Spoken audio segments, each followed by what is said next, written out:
Warren Buffett कहते हैं उनकी इन्वेस्टमेंट फिलोसफी 85% बेंजामिन ग्राहम और 15% फिलिप फिशर से बनी है।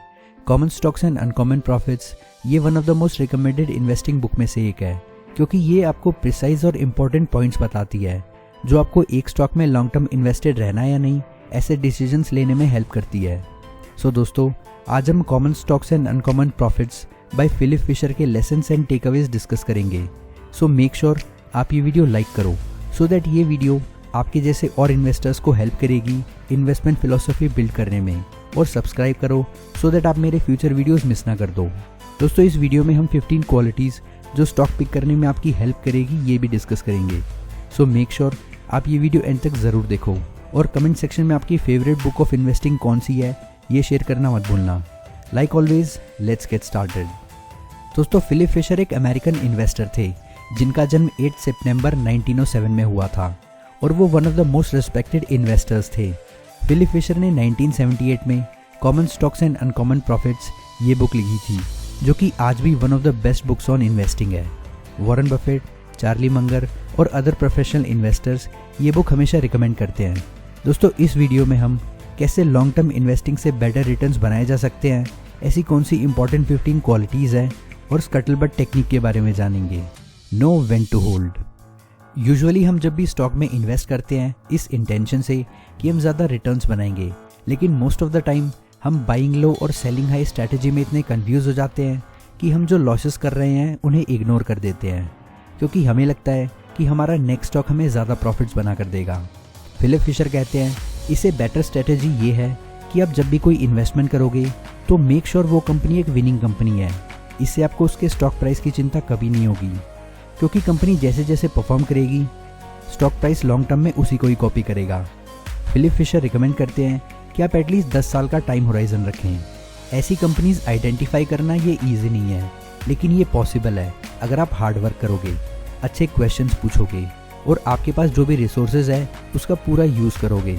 फिलिप फिशर कहते हैं कि इन्वेस्टिंग में वही लोग सक्सेसफुल होते हैं जो आउटस्टैंडिंग कंपनीज में इन्वेस्ट करते हैं, जो आपके साथ मार्केट फ्लक्चुएशन में रहे, और ये strategy buy low and sell high and trading से फार बेटर है, क्योंकि आप जितने ट्रांजैक्शंस करोगे आपके फेल होने की रिस्क उतनी ही बढ़ जाएगी।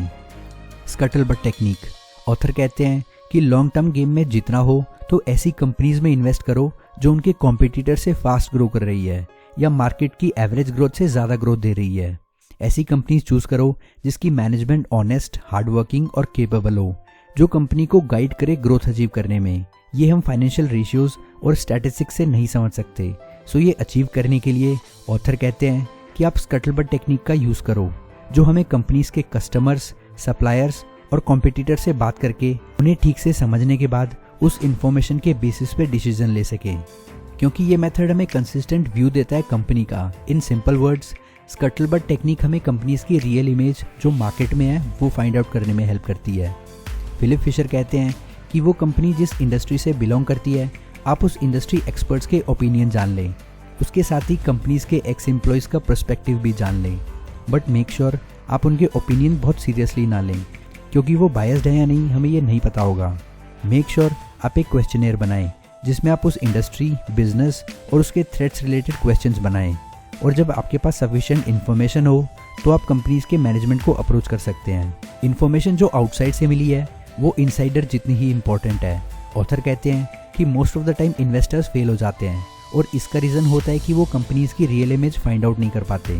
इसलिए numbers as well as real research दोनों इंपॉर्टेंट है। एक सक्सेसफुल इन्वेस्टर बिजनेस के प्रॉब्लम्स को बहुत अच्छे से स्टडी करता है, और ये quality most of the investors को सक्सेसफुल बना देती है। The 15 qualities to look for in a stock. जब भी आपको एक पोटेंशियल स्टॉक मिले तो उसमें इन 15 क्वालिटीज़ को ज़रूर देखें।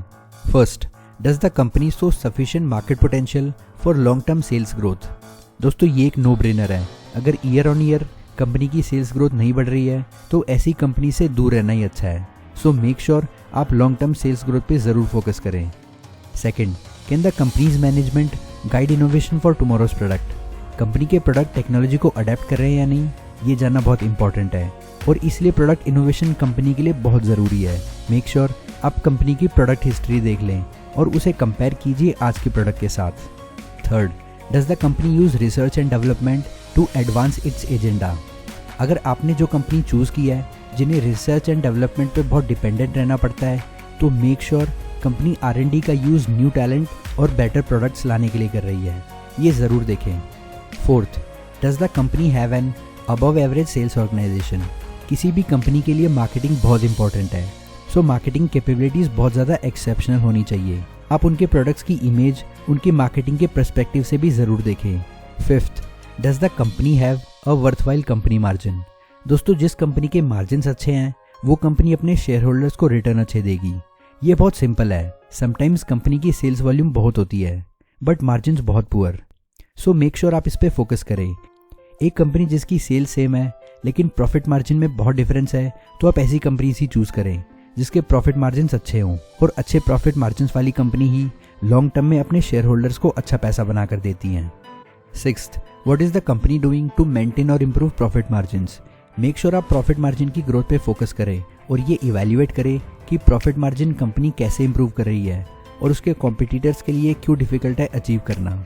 Seventh, does the company have outstanding labour and personal relations. Company में इन्वेस्ट करने से पहले कंपनी की हिस्ट्री रिगार्डिंग एम्प्लॉयज़ ज़रूर देख लें कि कंपनी अपने एम्प्लॉयज़ को वैल्यू करती है या नहीं। अगर कंपनी के पास में लेबर या एम्प्लॉयज़ से रिलेटेड बहुत इश्यूज़ थे तो आप उसे अच्छे से स्टडी करें, क्योंकि ऐसा फ्यूचर में भी हो सकता है जो कंपनी को नेगेटिवली अफेक्ट कर सकता है। Eighth, does the company have outstanding executive relations. Make sure company के रिलेशन टूवर्ड्स हिज एग्जीक्यूटिव बहुत अच्छे हो और कंपनी की लीडरशिप बहुत कॉम्पिटेंट हो। Ninth, does the company have depth to its management.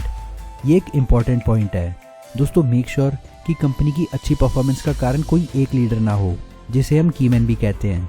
Make sure company पूरी टीम के ऊपर रिलाई करती हो। Tenth, how good are the company's cost analysis and accounting controls. दोस्तों, जब भी आप कोई कंपनी इवैल्यूएट करते हैं, मेक श्योर उसकी कॉस्ट एनालिसिस और अकाउंटिंग कंट्रोल पे फोकस करें। देखो कि उनके प्रोडक्ट्स जो भी कॉस्ट पे हैं वो सही है या नहीं। 11th, does the company show strength specific to its industry. ये one of the most important point है। आप जिस भी कंपनी में इन्वेस्ट करना चाहते हैं उसकी स्ट्रेंथ क्या है उसकी इंडस्ट्री से रिलेटेड, जिसे वॉरेन बफेट मोड कहते हैं, जिसकी वजह से इन्वेस्टर्स के लिए कंपनी सेफ और बहुत अट्रैक्टिव होती है। और मोड किसी भी कंपनी का बहुत बड़ा एडवांटेज होता है। एग्जाम्पल, मान लो एक कंपनी अपने रॉ मटेरियल्स खुद मैन्युफैक्चर करती है, अनलाइक उसके कॉम्पिटिटर्स जिसको उसकी कॉस्ट ज़्यादा पड़ती है। 12th, does the company have a short range और long range outlook on profits. Company का विजन एक कंपनी को लॉन्ग टर्म में बहुत प्रॉफिटेबल बना सकता है। कई कंपनी इन्वेस्टर्स और प्रॉफिट अट्रैक्ट करने के लिए शॉर्ट टर्म में कुछ ऐसे प्रैक्टिसेस करती है जो उन्हें लॉन्ग टर्म में बहुत मुश्किल में डाल सकता है। ऐसी कंपनी से दूर रहना ही अच्छा है। ऐसी कंपनीज पे फोकस करो जो लॉन्ग टर्म में अच्छा करेंगी। 13th, will the firm need to raise equity in the near future. अगर आपको लगता है कि किसी कंपनी को हर बार कैश रेज करना पड़ता है, तो मेक श्योर वो कैश और फाइनेंस वो कंपनी अपने कैश या लोन से रेज करे और इक्विटी से नहीं, क्योंकि इससे आपके शेयर डाइल्यूट हो जाएंगे। सो ऐसी कंपनीज जो फ्रीक्वेंटली इक्विटी से कैपिटल रेज करती है, ऐसी कंपनीज को अच्छे से रिसर्च करें। 14th, do executive share bad news as well as good news with shareholders. Growing companies में प्रॉब्लम्स और इश्यूज आना एक आम बात है, और अगर कंपनी ये शेयर होल्डर्स के साथ शेयर नहीं करती है तो ऐसी कंपनीज बहुत ज़्यादा रिस्की होती हैं। So try to stay away from such type of companies, और ऐसी कंपनीज की हिस्ट्री ज़रूर देखो। 15th, does the company have a management of unquestionable integrity. दोस्तों, आज इंडिया में जो भी सक्सेसफुल कंपनीज हैं उसका सबसे इंपॉर्टेंट रीज़न है कंपनी की मैनेजमेंट टीम, जो एक लॉयल, ऑनेस्ट और अनक्वेश्चनेबल इंटेग्रिटी दिखाती हैं। वॉरेन बफेट इस पॉइंट पे बहुत फोकस करते हैं, क्योंकि कंपनी के लिए सबसे इंपॉर्टेंट उसके लोग हैं। इस पॉइंट पे बहुत ज़्यादा फोकस कीजिए। कंपनी के एम्प्लॉयज़ और स्टेक होल्डर से बात कीजिए और कंपनी मैनेजमेंट और एग्जीक्यूटिव्स के बिहेवियर्स और क्वालिटी ये सब जान लें। दोस्तों, फिलिप फिशर कहते हैं कि सक्सेसफुल कंपनी आफ्टर ऑल उन लोगों की वजह से है जो उसे चलाते हैं। सो यहाँ हमें बहुत अच्छे से रिसर्च करनी चाहिए। दोस्तों, इस बुक में ऑथर ने और बहुत वैल्यूएबल कॉन्सेप्ट्स और एडवाइसेस शेयर किए हैं। अगर आप कॉमन स्टॉक्स में इन्वेस्ट करके अनकॉमन प्रॉफिट्स कमाना चाहते हैं तो मैं आपको ये बुक हाईली रिकमेंड करूँगा। अगर आपके कोई सजेशंस हैं तो हमें कमेंट सेक्शन में बताओ। आई होप आपको इस वीडियो से कुछ वैल्यू मिली होगी। वीडियो अच्छी लगी हो तो लाइक करो, नहीं अच्छी लगी तो डिसलाइक करो। चैनल को सब्सक्राइब कर लेना। आपका वैल्यूएबल टाइम देने के लिए थैंक यू। नेक्स्ट वीडियो तक के लिए good bye and take care.